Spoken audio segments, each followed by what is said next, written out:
You're listening to Mom and Doc Talk, where we talk all things healing pans and pandas with an emphasis on homeopathy.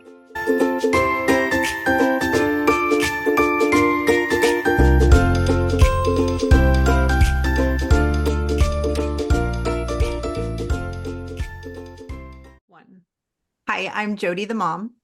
And I'm Dr. Bar the doc, and this is Mom and Doc Talk. We're so excited, as we always are, to have guests, but we're even more excited than usual because we have the wonderful Denise Pihas joining us. She might not be a name that you recognize because her kids are doing so well and doing amazing, and so she's not as involved and is intricately involved in the PANS community as she once was, but she is still very much involved, and it stands to say that the PANS community would not be what it is today were it not for Denise and the work that she did early on, the advocacy that she did early on. It's very possible that Jody would not be here with me. It's very possible that Resilience Naturopathic would not exist as it currently exists because Denise was an active and vocal member of the PANS community.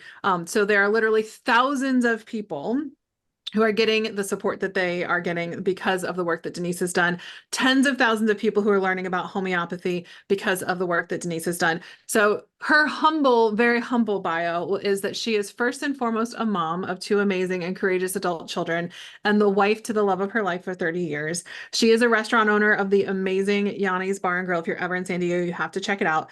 One of my favorites for sure. And in her spare time, she is still a PANS advocate. So we can't wait to hear more about your experience and the healing journey that you've been on and some of the victories that you guys have been. We're jumping way ahead, but this is all to say that you are a person who does not still need to be here, and you are.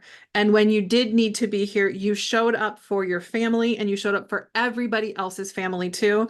And your bio just doesn't reflect just how much you have done for the PANS community as like a quiet, but very quiet and loud at the same time type of person, if that even makes sense. I don't know if I'm making sense.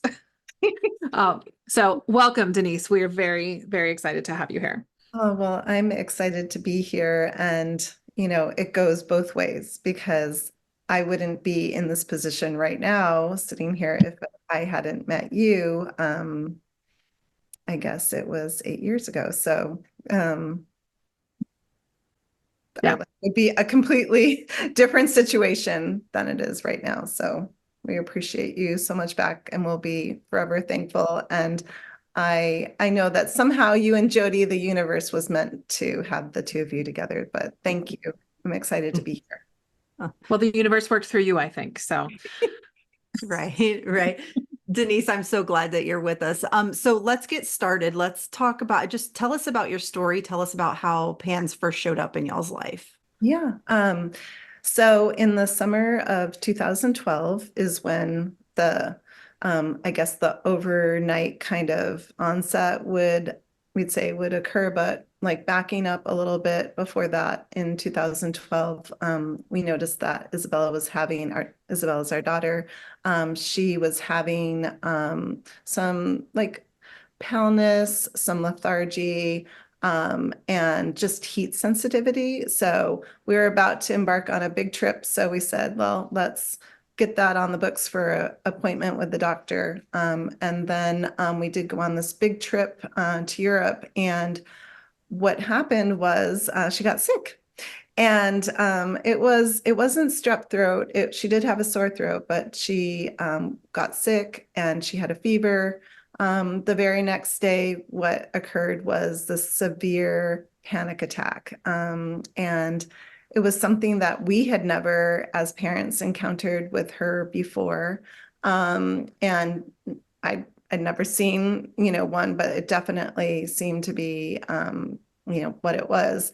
And so we kind of just thought it was like a one-off that, okay, this is something weird and maybe it has something to do with the illness and, we just put it in the back of our minds. But that was just the very beginning. About 2 weeks later, we were still traveling and it was super hot day. And that's when our day kind of, or our life kind of shifted from there. She had a grand mal seizure and it was terrifying to say the least because we had never seen I've never seen a seizure. I didn't know at the time, really that it was a seizure, but that's what I thought it might be heat stroke. But it lasted a really long time. We went to the, through ambulance, we went to the hospital and they said, it was a seizure and she needs to see a neurologist when she goes back to the States. So, we went back to the States, but, and had, all of our, appointment with neurologist, endocrinologist, every ologist in the book, and the general practitioner as well. And all of them seem to point in the direction of it being a psychiatric or like she has just anxiety. And I just kind of could not figure out why they were suggesting that, because she had a seizure, Right. Anyway, we're getting all the blood work done, doing all those things, but things just did not let up. She started having these seizures. She was very sensitive to people, heat, just in general sensitive. So we decided to move her from her public school to like a charter school that was going to be smaller, that it would have just less stress in her life, because we thought, okay, let's alleviate some of this. So we did that, and that was good for a little while, and it did help. But then, as we all know with pandas, and at that time we knew nothing about pandas, but it's like whack-a-mole, that you kind of put one, close something off and it pops up in another way. And so it did that, and it just started, she started having more and more seizures, started going back to doctors, again.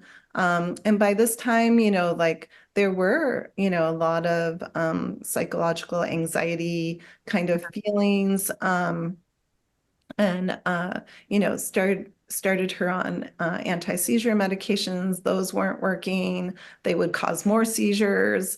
It was just like, it was a nightmare. And meanwhile, she couldn't barely go to school, and if she did go to school, she had stomach aches and would have to come home. It was just really difficult. And then, this was going on for at least going into a year and a half or so into it, that her neurologist was like, because the symptoms started getting really severe, that he said, well, I think that she has autoimmune encephalitis. And he was very sure of it. And I was like, oh, well, what's that? I never heard of autoimmune encephalitis. And so he had given me the symptom checklist, told me some websites to go to, and it was really scary sounding, but she had all those symptoms. And we did like a Mayo Clinic panel for all of the possible types of autoimmune encephalitis. And of course, she was negative for all of those. So the one that he had thought she had was newly discovered. So I thought to myself, well, maybe what she hasn't been discovered yet. So that kind of got me, I mean, I was thankful in the sense that it got me like looking elsewhere and just going, Google mom at night, up all night, typing in all kinds of things. And that's actually about the time when I started learning a little bit about pans and pandas. And so at that time, I was trying to get her into like Stanford and all that. But meanwhile, the doctors kind of threw up their hands. They're like, no, because she didn't test positive for this, basically, she has a psychiatric condition, and that's where you need to go, and to follow that. And funny enough, when we did go to see a psychiatrist that was recommended in the very beginning, and she was like, oh no, she doesn't have an anxiety condition. No, no, no. And then in the second go around, she's like, oh yes, she has, she was saying, we need to try her different medications. And, I'm like, we're willing to try anything. Like, I think all the parents are like, we'll try this, that. But again, the symptoms just kept getting worse and worse, and there was no relief from any of those symptoms. It was scary because a lot of the symptoms, along with the seizures, there were like sometimes after the seizures, there were kind of like these psychotic episodes a few times, and just the amount of, you know, unknown. It was just, terrifying for the entire family. And we just had it was isolating. We had no one to turn to. The doctors were saying, oh, it's just this, try these medications. None of the medications were working. So since they weren't working, and in the meantime, we had seen a homeopath because we had tried that with my son. So we were introduced to homeopathy, but that wasn't working. We started in the integrated medicine world and just chasing there and doing test after test and spending thousands and thousands and thousands of dollars because none of that was covered by insurance. And sometimes things would help for a little while, and then they go back again. It's like that whole whack-a-mole thing. So then almost, I guess it was like 3 years in, no relief, and symptoms are not any better. And we had actually found a neurologist that gave her a PANDAS diagnosis. Hooray! We're so excited. We had this diagnosis, and then, her treatments were not doing any good at all. Isabel was so sensitive. So along the way, that's why she couldn't, take any of these medications. Her body was just so sensitive. And so the next steps were like steroids and IVIG. And I was like, well, this makes no sense because everything she's just so sensitive to, why would I think that's going to work? And I was just like, where do I go? And for some reason, I decided to go to the Pandas Network website for, I don't know, the millionth time, and somehow something would be to me. And that was the day that I saw, so this is like, and I'm fast forwarding a lot. And if anybody wants the long version, we've got that on a Mom and Doc Talk somewhere. But this was about 3.5 years in. So Isabella's about 15 and a half by this time. And I saw your name, and I saw that you're in San Diego, and that you treat pans and pandas. And I'm like, well, I'm giving this one a go. I'm like, let's try Dr. Barr. We have not tried her yet. And so then, it said natural, medicine, and a natural doctor. And then I didn't necessarily know that you were a homeopath at that time. And then I started like kind of looking in, to your website and so forth. And, but, of course we have our famous email that I sent you, that can you handle the complicated PANS case? Which they're all complicated, but I sent that to you, and you had said that you had experience, and that is what led us to you. And I'm so glad that we made it there. But there was just a lot, that was just the like the abbreviated kind of version of how PANS found us. Yeah. Well, what you shared, I mean, like, it is true. Most PANS cases are actually pretty complicated, and most people, especially when they get to the place that they're exploring homeopathy, have already used lots of different things, which unfortunately makes things just a little bit more complicated. Like, the earlier you recognize PANS and the earlier you start with homeopathy, the less complicated it tends to be. But I also have the advantage of seeing lots of complicated cases because people don't usually find me, or now, I mean, it's different now, but they used to only find me when things had already gotten to the point that it was complicated and nothing was working that should have been working. So I know Jody can definitely relate to all of that should have been working, but it made it worse. And what do I do? And where do I go? I've tried all the things. So as you said, there's our famous email, because I will never forget that. The can you handle a complicated case of PANS? And and I also remember you telling me after the fact, like probably years after the fact, after we had already had like a lot of success with Isabella, which by the way, she was our very first ever guest. Did you know that, Denise? She was our first ever guest for the podcast. So it's episode 19 if you guys want to hear it from Isabella's side and like, her experience. So go back and check that if you haven't checked that one out already. But I think it was like a year or more into it that you're like, by the way, I totally wasn't sure about you because of homeopathy. Like I was like excited, and then I saw and I realized that you focus primarily on homeopathy, and like you sunk a little bit. You're like, oh no, we've already done this. So what was it that made you be willing to try it again?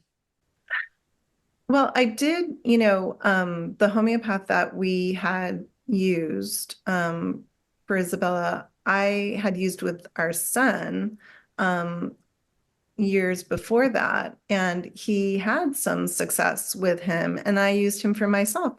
Some of the remedies that he gave me worked amazingly well.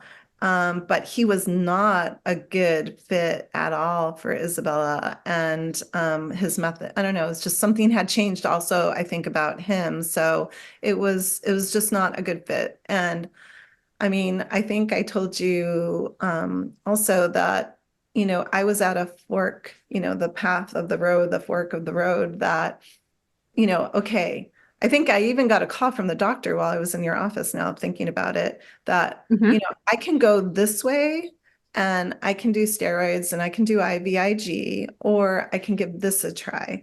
And as I mentioned, Isabella had been so sensitive to medications. And I said, you know what, this is the IVIG and the steroids are always going to be there. They're not going away.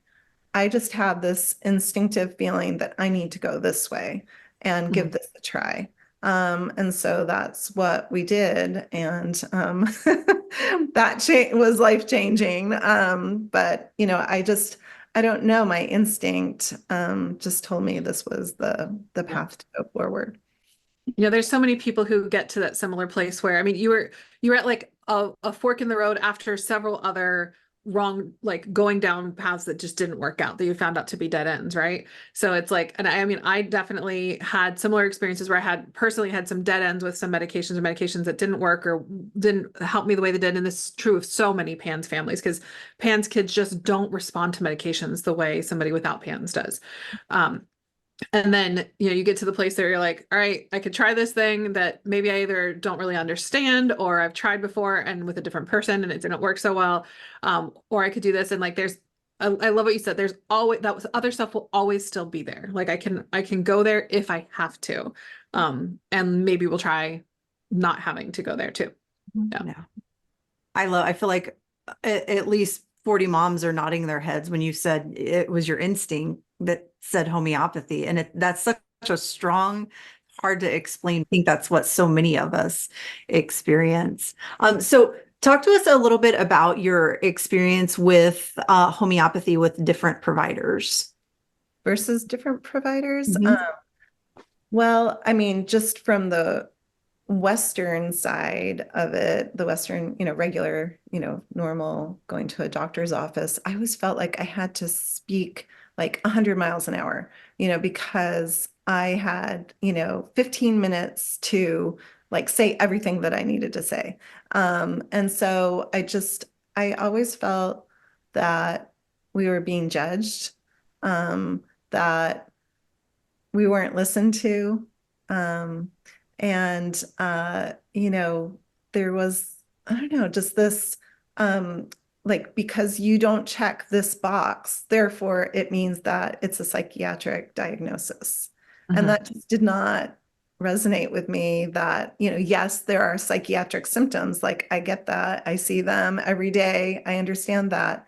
But I don't necessarily think that it is this, because we're trying the medications you're suggesting, we're trying all this, again, my instinct, but that she was fine. I mean, before,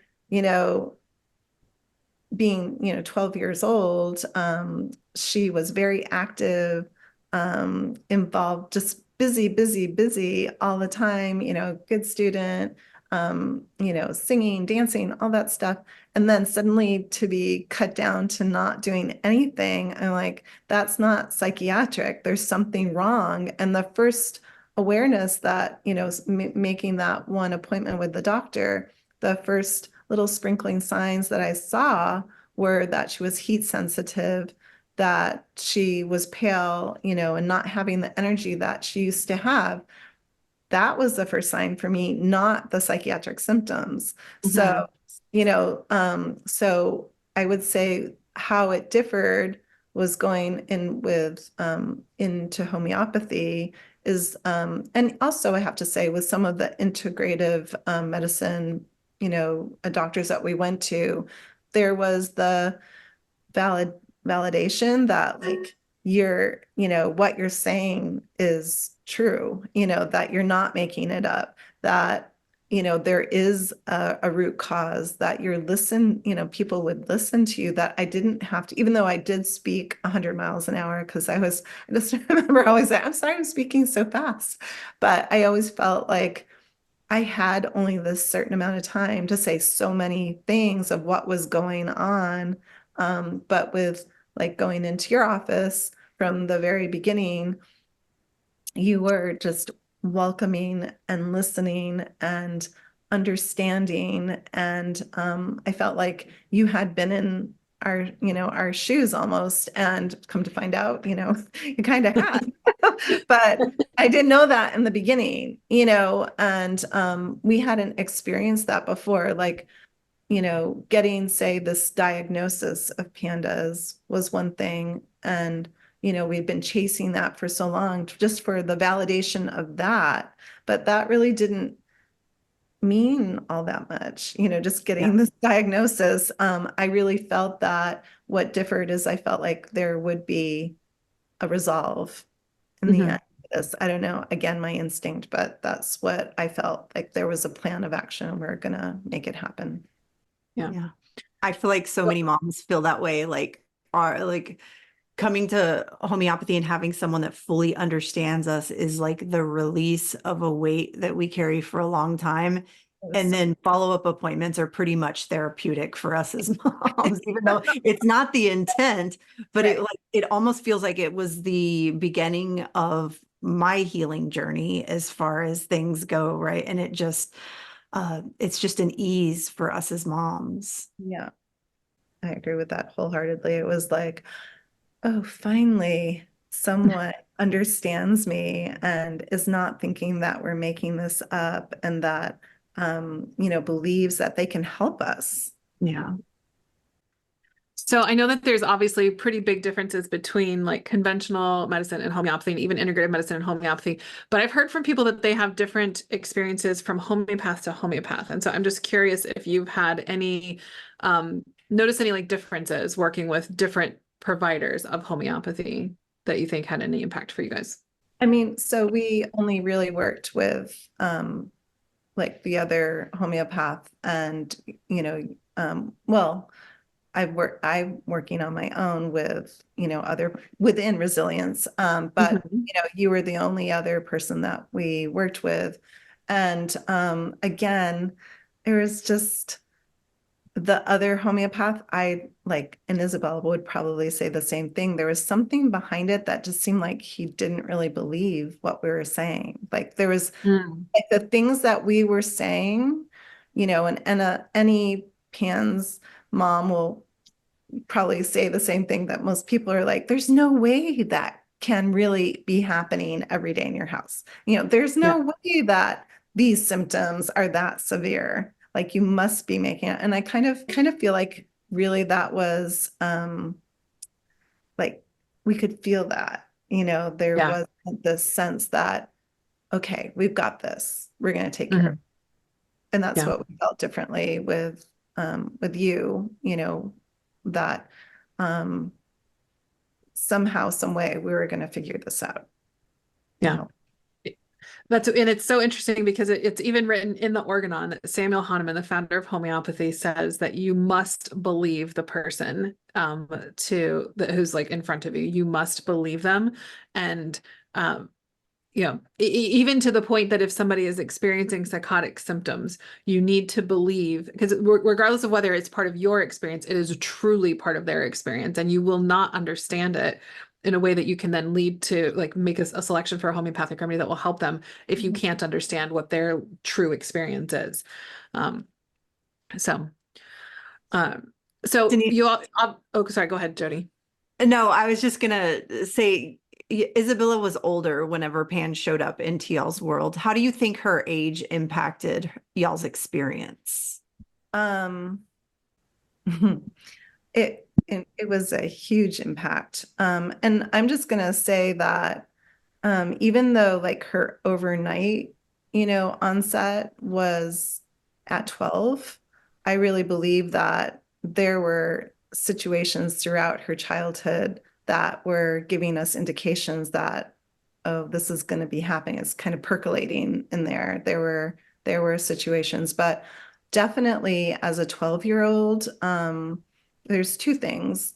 I mean, the on the good hand, I think that when we saw Dr. Barr for the first time and just continuing the care, she was able to give her experience herself. And she was a very articulate and well-read 12-year-old and very attuned with herself. So I think on the one hand, it was great for us.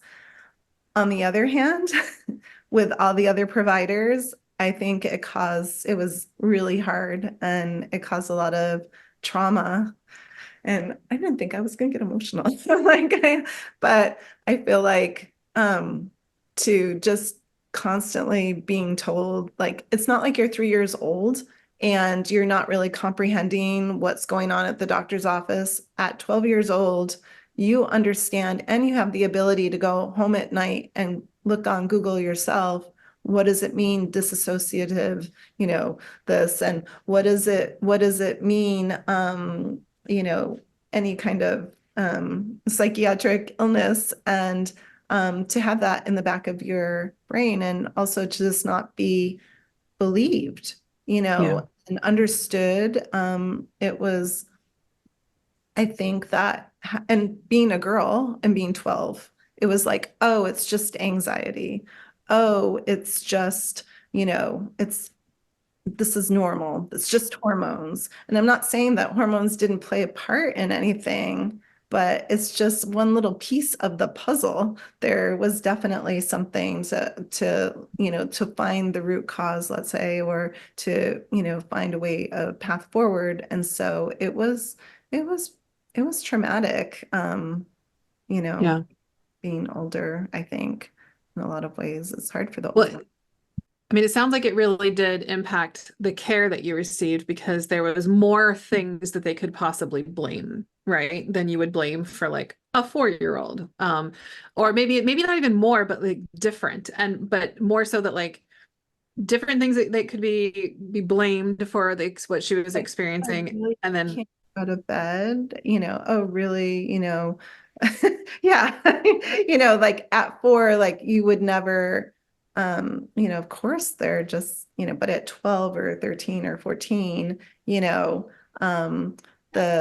you can, this is your choice. Kind of, it was like, yeah, it was the implication. Of course, it wasn't her choice. But it was the implication that somehow it was her choice to be the way she was. And I right. think was really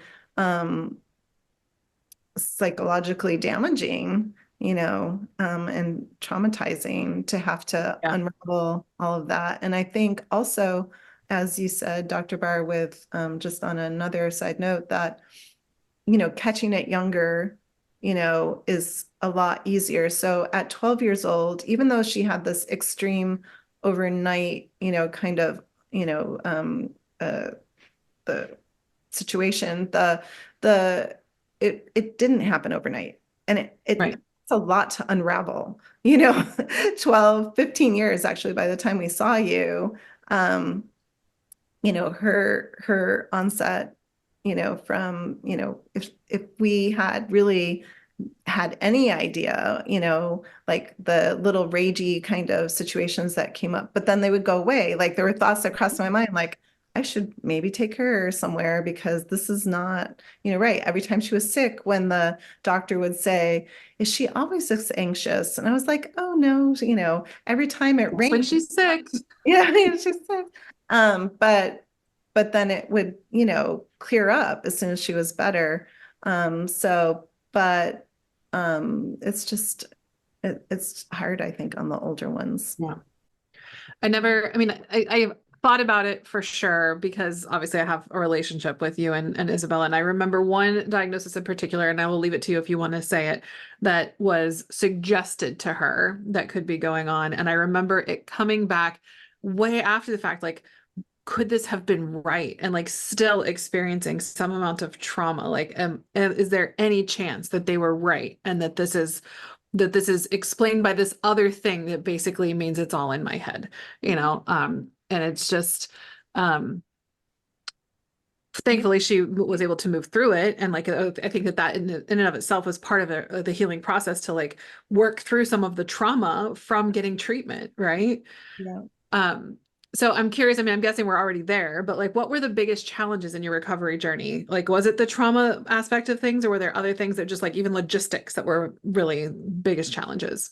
I mean, yes, the trauma definitely was a big challenge. And for me, I'm still a little bit, unraveling a little bit of my own trauma and PTSD, and I know Isabella, has been working on it for a long time and she's doing great now, but it was very traumatic, and challenging. But I would say like just being believed, being told that, oh, we think you have conversion disorder. I mean, think about who you're, what you're saywhat you're saying, to someone.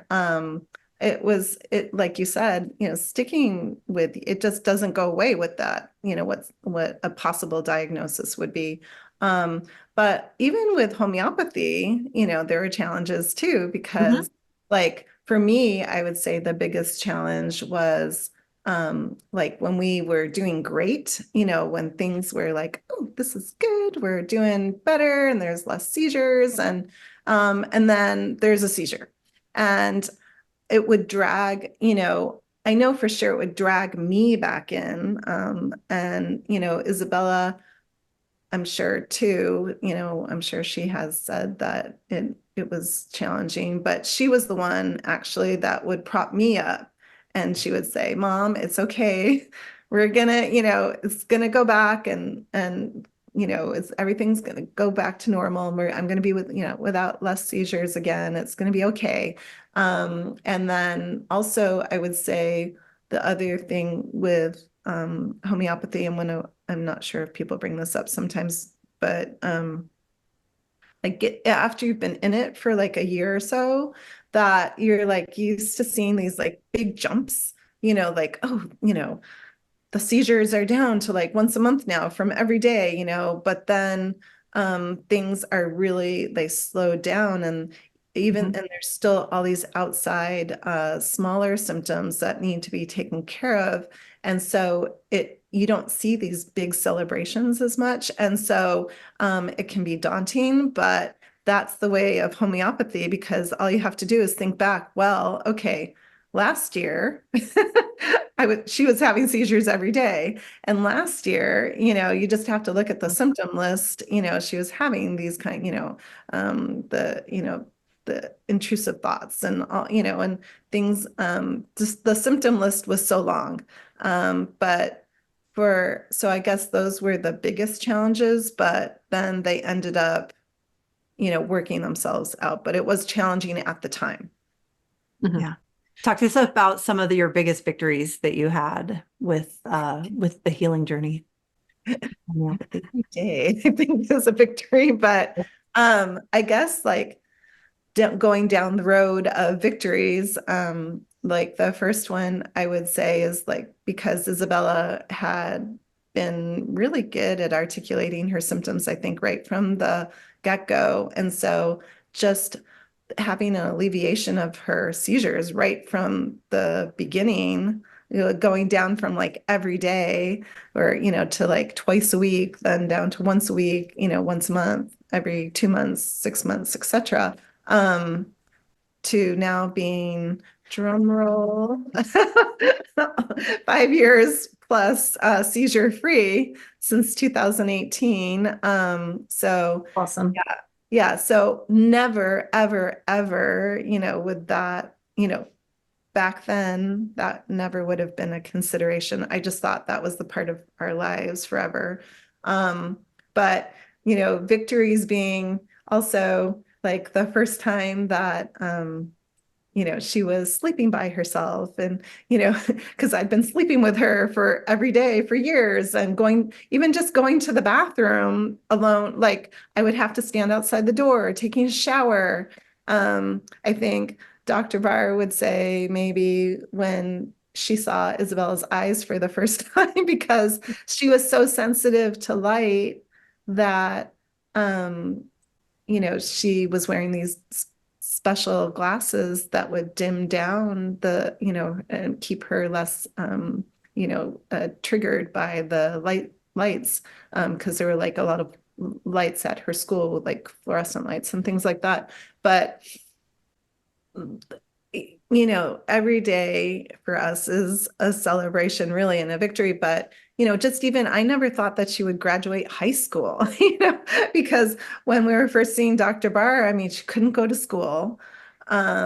She was in bed, they gave her special leaves all the time for, she could do her work from home. We were lucky we were at, by this time, a different charter school, but they were really great in working with us.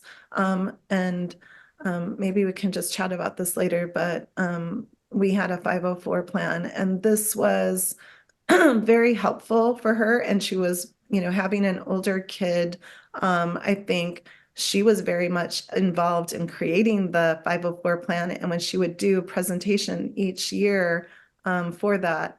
But I think that was something that was really important having in school.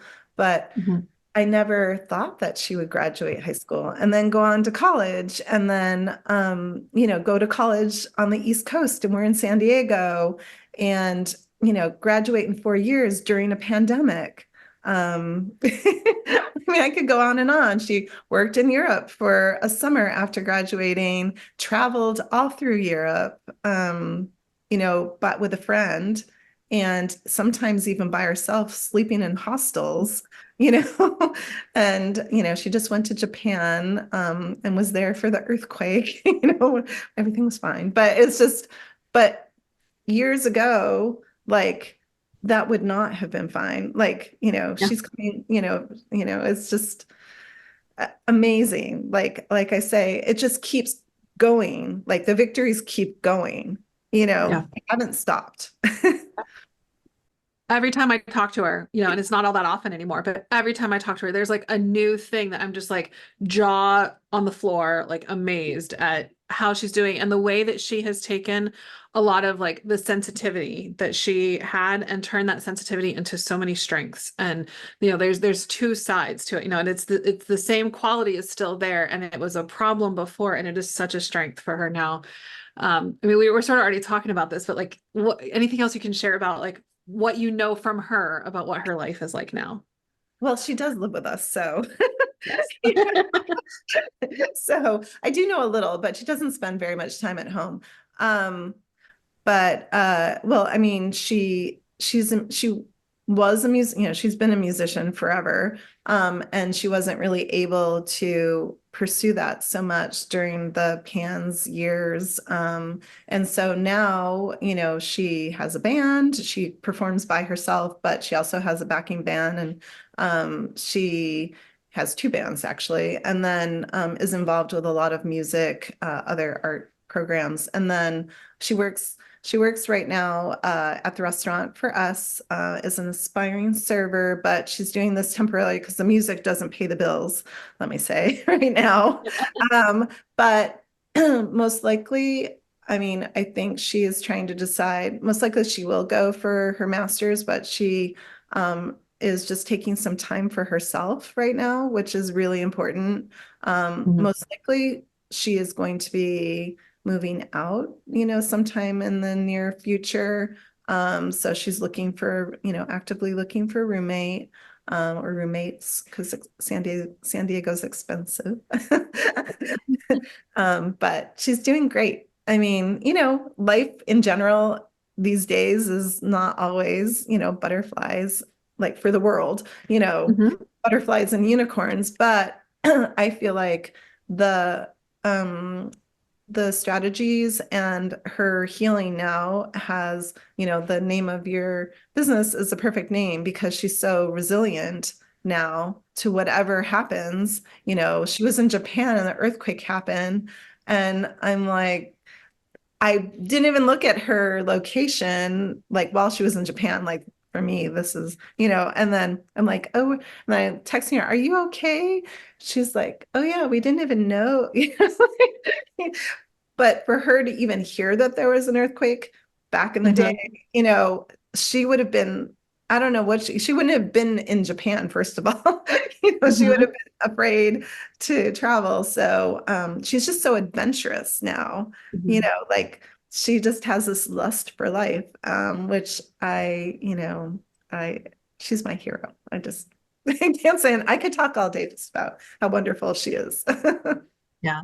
Well, I mean, I agree with like resilience is the thing I would say. And that is why I named my practice Resilience Naturopathic, because that's what we want to help people get to be resilient. We're not looking for perfection. We're looking for the ability to bounce back in hardships. And like, she's had some stressful stuff that she's been through and just like, boom, bounce back. No, Yeah. no need for And anything. we laugh about it all the time because we feel like we're like, this is a test, right? Like, every time something she's somewhere and she's with her, sometimes she's with her one friend and it's like something, happens. We're like, this is a test to like see how resilient are you really? And she's just so resilient and so Yeah. strong.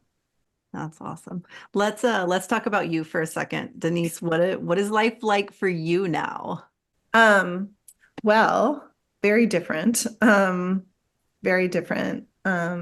Because before, I mean, it was so, I mean, hard isn't the right word, it was just there was no life. My whole life revolved around when is like the next shoe gonna drop. I couldn't do anything for myself. I couldn't even, if I thought about going to do like a yoga class, and I think I did in the beginning and like getting called like, oh my gosh, your daughter had a seizure, you have to leave, like just that feeling, that like unsettled feeling that what's going to go wrong next. And that is no longer a part of my life. Like I don't have to, I don't even think about like, oh, is there even the possibility of her having a seizure?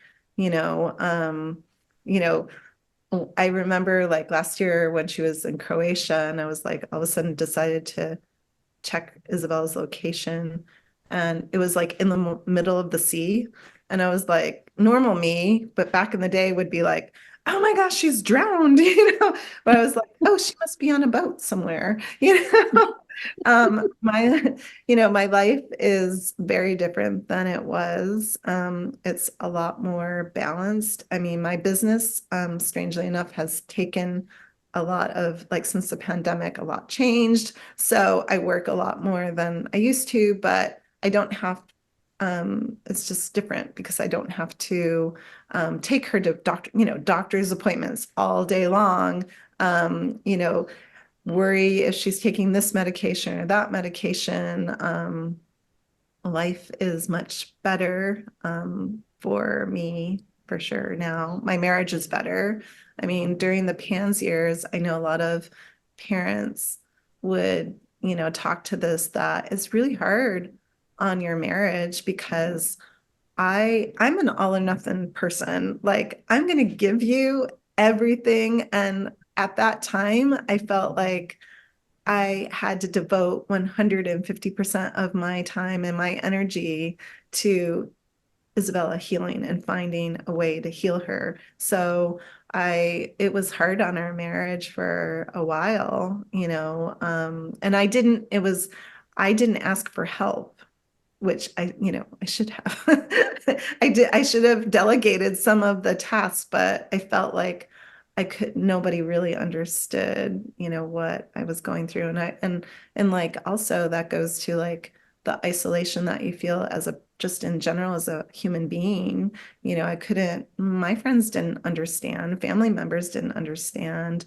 But I look at things a little bit differently now that I don't know, maybe the times have changed, but and that I've evolved too, that if I were to anything like this ever happen again, I would be different in the sense that I would be much more, uh, you know, delegating experience, needs, asking for help, talking to family, talking to friends, just talking to anybody that could help. But I feel like now life is much more balanced for me. I've done homeopathy because there was a lot of trauma to unwind for me, and even stuff from my childhood that I didn't realize. And just the PTSD of like, with Isabella living with us, too, like when she wasn't here for some reason, it was easier for me. But then when she was here, like living with us, I would think, oh, is everything okay? And worrying, a little bit more. But now that I've really learned to, through homeopathy and some therapy, it's really helped quite a bit. And what about this is something I try to talk to moms about, but I don't feel like I can ever fully make it make sense unless I'm talking to a mom that has a kiddo that is very, very far into the journey or all the way through. Tell me what homeopathy, really Isabella's journey back to health, taught you about yourself. I'm going to ask you to say some things that you don't normally say about yourself, some kind, loving things, but there's just, as moms, there are these things that we gain that I don't necessarily have words for. So I'm looking for some words from you. Well, I mean, I'm going to say that, and it is hard to like say that like good things about yourself, but I feel like I've always had a good intuition, but I never listened to it. And so I try to do that now. But I feel like that's something for sure, number one thing, but also that to not be afraid to speak my truth, because I grew up taught that, all the doctors are always right, and don't question people. And that was really hard because all through this, I was like, no, I don't think what you're saying is actually true. And so I would say just not being afraid to, say what I believe in. And I would say also that I've learned to be patient. Well, I think I've always kind of been a patient person, but in um, a different kind of way to be patient, to like sometimes you just need to like sit with somebody, and not like not just I don't know how to articulate this, but just to not like have patience for like a situation, but sometimes you need to just be with people. And if you can, you don't always have to like please other people. Like I've always, my business is a restaurant owner, so I please people. So I've always been a people pleaser, but sometimes now I've realized that I need to please myself and my family, and they're first. And so other people come second, and what their needs come second. there's so many things. I think all of us pans and pandas, parents, caregivers, you know, we all have like these special superpowers that we all have, that we're all different and we all need different superpowers, but somehow I think we activate them during this process. I feel like I'm really good in a crisis situation, that I can keep calm. And that has served me all through that process of Pans and Pandas.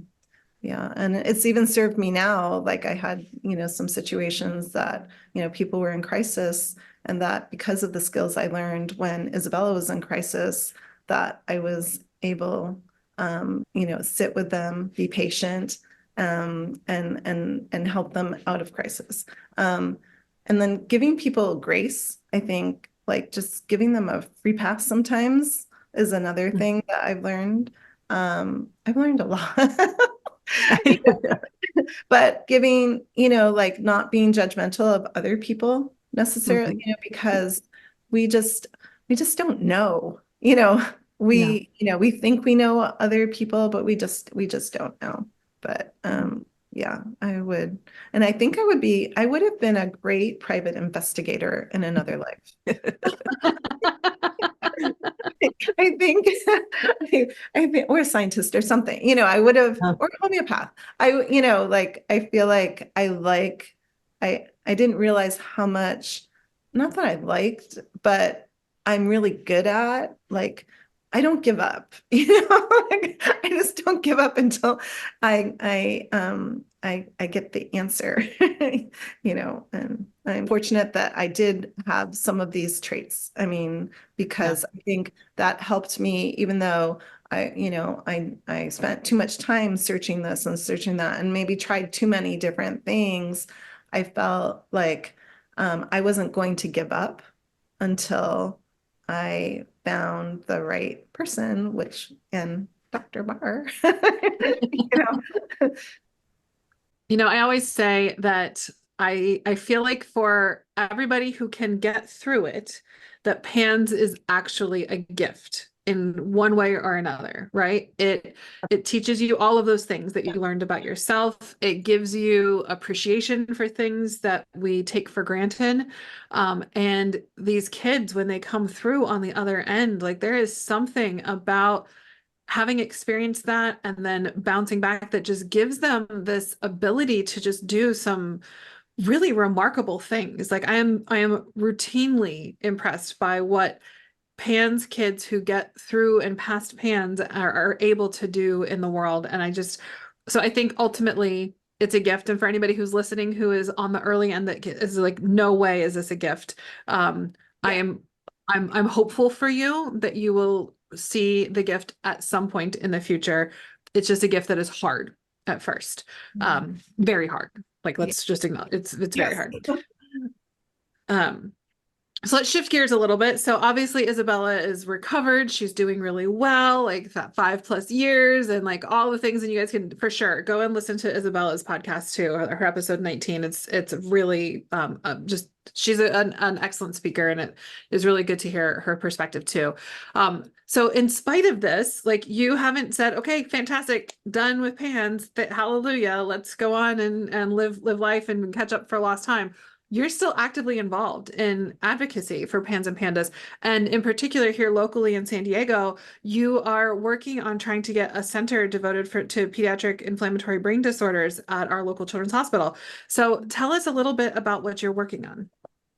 Well, I've been working on it for quite a while, 7 or 8 years, but it hasn't been until the last 1.5, 2 years that there has been well, there wasn't a doctor really at the hospital that would really champion, like the administration agreed that there needs to be something, but there was never really a doctor that was like, yes, I believe in PANS, because it's been the opposite.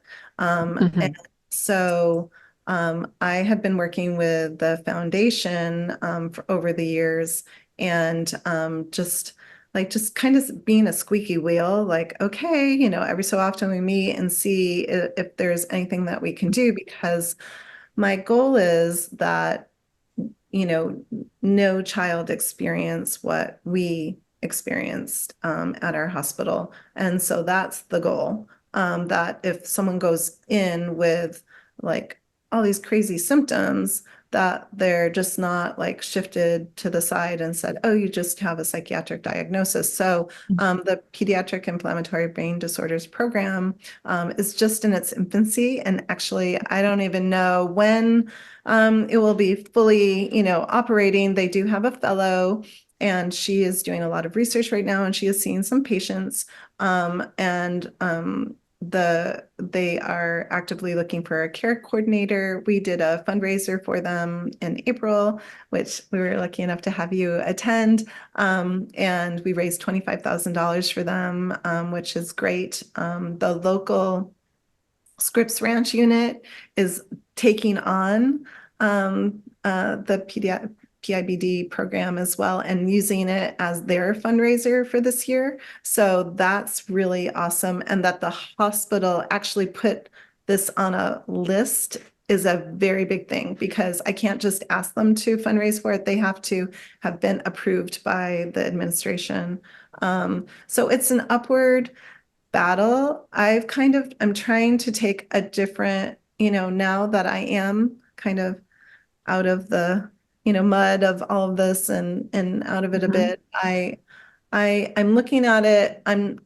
Before I was just like in their face all the time. Now I'm taking just, I'm doing all I can do. And I don't know if it will ever, completely materialize, but I'm doing all I can without taking away from me right now, because I am hopeful, and they are making steps forward. And I feel like as doctors, newer, younger doctors come on board, I feel like, especially going through the pandemic, I think that has shifted everybody's thoughts about illness, because long COVID wasn't, known, before the, there was like, even though, PANS is after an illness, so it's a little bit more relatable now that inflammation can occur after an illness. So I feel like we're headed in the right direction. But it's just being a squeaky wheel that, that having to get this rolling even. But PANS is not, it doesn't discriminate, who gets it. And we were very fortunate in the fact, financially fortunate in the fact, and time too, because my husband said, you just go, you figure this out. I was able to try everything that I could to get Isabella better.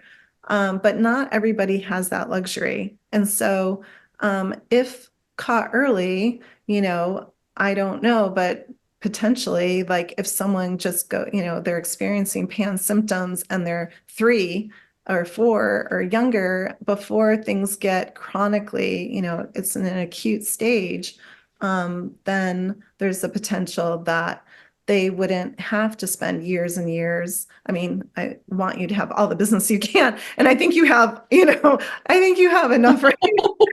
You can always use more, but I think that we just need to look at all areas that if there's a child that can be saved through this, and the years of agony of the family and the child, then this is we want to be here to support the people that need us. And we don't want people in our world forever, like we want people to heal and to not need us anymore, or to talk to us like twice a year to make sure everything is still going where it's supposed to be. And the easier and faster we can get people there, the happier we are. So we are for sure, like our mission is to make PANS and PANDAS a thing of the past and homeopathy the medicine of the future. And like we know we're not in the position that we can like reverse PANS and PANDAS for humanity, but we can make it a thing of the past for individuals, for sure. So and all that. I mean, this is like digressing on that subject, but anyway, I'll just finish that up. That I'm excited that they are taking steps forward in trying to help children. It's going to take a while. That's, Mhm. the message that I keep getting, that it's going to take time to completely change, like a paradigm shift. And Yeah. like, I think getting the newer physicians in. Yeah. What kind of support could you use from the community in your efforts? Money. That's one thing I've learned in this journey, is that, like, for instance, in regards to how the hospitals work and so forth, it's not like all of the clinics and all the, everything. It's not, it very rarely does it just get started within the hospital. It takes a lot of financial backing. So, but I mean, the more people, talk about it, like, the more awareness, the better. And so, like, even if it's just, the 25,000 was a drop in the bucket, but Yeah. but out of that dinner that we had, there was a psychologist that happened to be there, and she was like, I want to go work in this, I not industry, but I want to go work for Rady Children's um, to help help kids with pants. So, I mean, you just never know. And there's people that, might, the awareness, the more you talk about it, the more somebody else might know somebody. So I just think with community awareness is just, helpful for all of our communities, Yeah. So speaking of all of our communities, do you have any advice that you would offer to parents who might be wanting to try and make similar changes in their local children's hospitals? So I would say, first of all, reaching out to every hospital has a foundation, which is where the fundraising occurs, and talking to them, first of all, just making them aware about PANS. And then secondly, checking to see if there's someone that actually treats people with PANS and our kids, and then, and trying to make a connection with that person, and trying to develop a step forward to make a program. I mean, the meetings that we had, and meetings with administration saying, oh yeah, we're going to fund this, no problem, we're all on board, or other doctors, and then it just falls through. It's almost like the ups and downs. And I have to be honest, for myself, it's not for the faint of heart, because it brought me, every time I stepped foot inside the hospital, it would bring me back to my PTSD of being turned away, not being validated. And again, with this situation, the same, like, yeah, we need this, but we can't do this right now. And so I feel like, it's not something someone should start in their beginning process. It might take your mind off of things, but it's difficult, and it might be triggering for you as well. But I would say definitely making contact with the foundation is a good first step. That's an excellent piece of advice. Thank you. Yeah.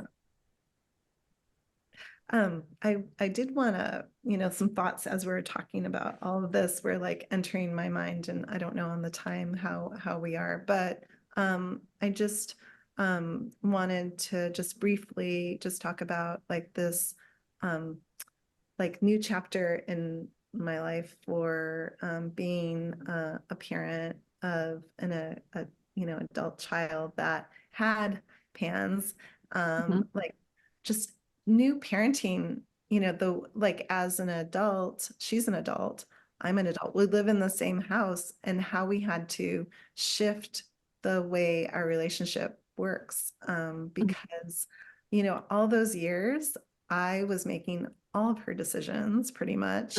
I was choosing all the paths that she should go down. And that served us well at that time. Yeah. But we're talking about so many years now that it's kind of, it had become a pattern.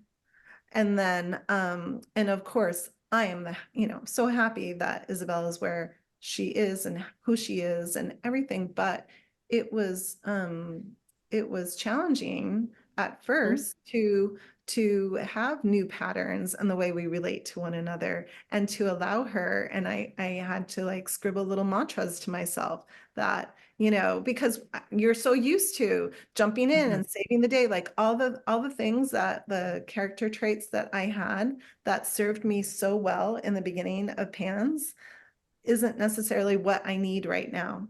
I Right. need to let her be her, and I need to allow her to make her own decisions in life. And that took a little bit to get there, just because Yeah. it's wired in you now, like, oh, you should, and but it's a beautiful thing, it's a beautiful thing to see, like, the person that they were supposed to be all these years that they become. So You're not alone in having to figure out how to shift your parenting style. Even like it's for sure a big change because you have to shift your parenting style developmentally, right? When you like shift from a tween to a teen to an adult. But even with when people have younger kids, I mean, Jody, you could probably speak to this, and I think we have before, about how as you're healing and you're seeing your kid catch up with the things that they were like delayed on because of the condition, that you have to like do like rapid, like figure out how to like parent this new child, like that's catching up really, really quickly, and all of a sudden has very different ways of relating to the world and relating to you and different capabilities and all of that. It's hard. It was yeah, really hard. yeah, I had to learn to not be over functioning all the time. Yeah. I felt like I needed to overfunction before in order to get to where we were, but it just does not serve me or her or our family anymore. And it takes a bit. But we're so I mean, like, to be here now, is not a place that I thought I would ever be. I, the the best I hoped for was like for her to graduate high school at one point. I just did not see that this future would be possible. And we're really fortunate that out of desperation that we did find homeopathy, because there was nothing out there that would help her. And all of, the symptoms just dropped. And it was not an easy journey, but none Yeah. of the, but no journey. I mean, but it was way better than nothing works. And the side effects are, 100 times worse. And, all the things that went along with that. It wasn't as much as we all would like for just to take one pill and make it be better. It Mhm. isn't. It takes, Yeah. a while. Yeah. Well, what words of advice would you offer to someone with a teen that's still struggling with PANS? I know probably I have heard it on, other podcasts that you guys have done, but I mean, just keeping keeping the hope alive and not giving up. And I would say holding on to to the largest of victories, to the smallest of victories, because there is going to be at one point, if you're just beginning the journey and you're seeing progress, there is going to be regression. That's just the way this goes. You're going to get there eventually, but just hold on to the victories, because that's what got me through. Like, I would just hold on to, okay, she was this way. She got that, she was able to achieve, only one seizure in 6 months. We got there.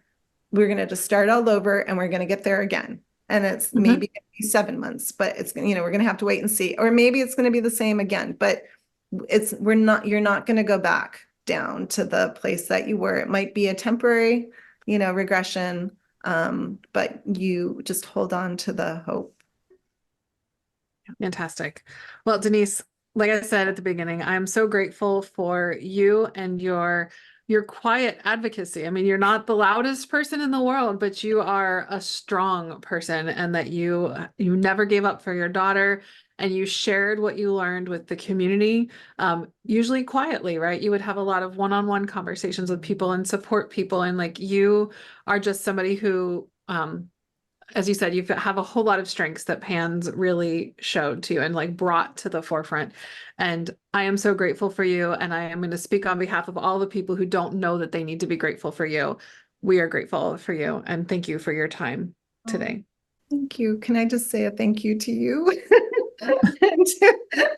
I mean, we honestly would not have been where we are. And I just thought of one more thing about the parents. When I started this journey in 2012, that we started this journey, there was not a Facebook group. And there were very few places that you could go for help. And I would say also utilize the homeopathic Facebook group, because that is such a warm and welcoming community. And I bet there's somebody out there that is going through something similar to you. So just, ask the question. But thank you, Dr. Barr. Thank you, Jody, for being the pioneers and, spreading the awareness that you do, and just continually giving the support that you do to all the families. And you are much loved and much appreciated. Well, I am so proud to walk the trail that you blazed right before me. I think it's an honor. I always love, I could listen to you and Isabella just talk forever. And I think that there's just, y'all are so inspiring, to so many people, so many families with teenagers, older kiddos, that like, there's absolutely hope in that. And, for me, even with having a younger kiddo, hearing Isabella's story and just talk to you guys about it, it's just every single time I love talking to y'all, and just really appreciate that over the years y'all are still here, y'all are still telling your story, still telling, and over time, quiet advocacy, or not like loud screaming, like wild advocacy, it slowly changes things and it makes a difference. So that's awesome that you guys are still here, still advocating and telling Isabella's story and your story too. All right. Well, thank you so much for your time with us today, Denise, and we will look forward to seeing you hopefully soon in the very, very near future. Take care, everybody. Thank you. We hope you found this episode helpful, hopeful, and inspiring. We try to get a new episode out every week. You can make sure you don't miss any by following us on Spotify or subscribing to our channel on YouTube. If you want to connect with us more, join our Facebook group, Homeopathy for Pans and Pandas, where we have exclusive weekly videos and answer your questions about, you guessed it, homeopathy for pans and pandas throughout the week. If you are already a member, give us a shout out and let us know what you thought about this episode. If you aren't on Facebook and would like to reach us, you can email us at podcast@resiliencenaturopathic.com. Until next time, take care, and remember, this won't be forever.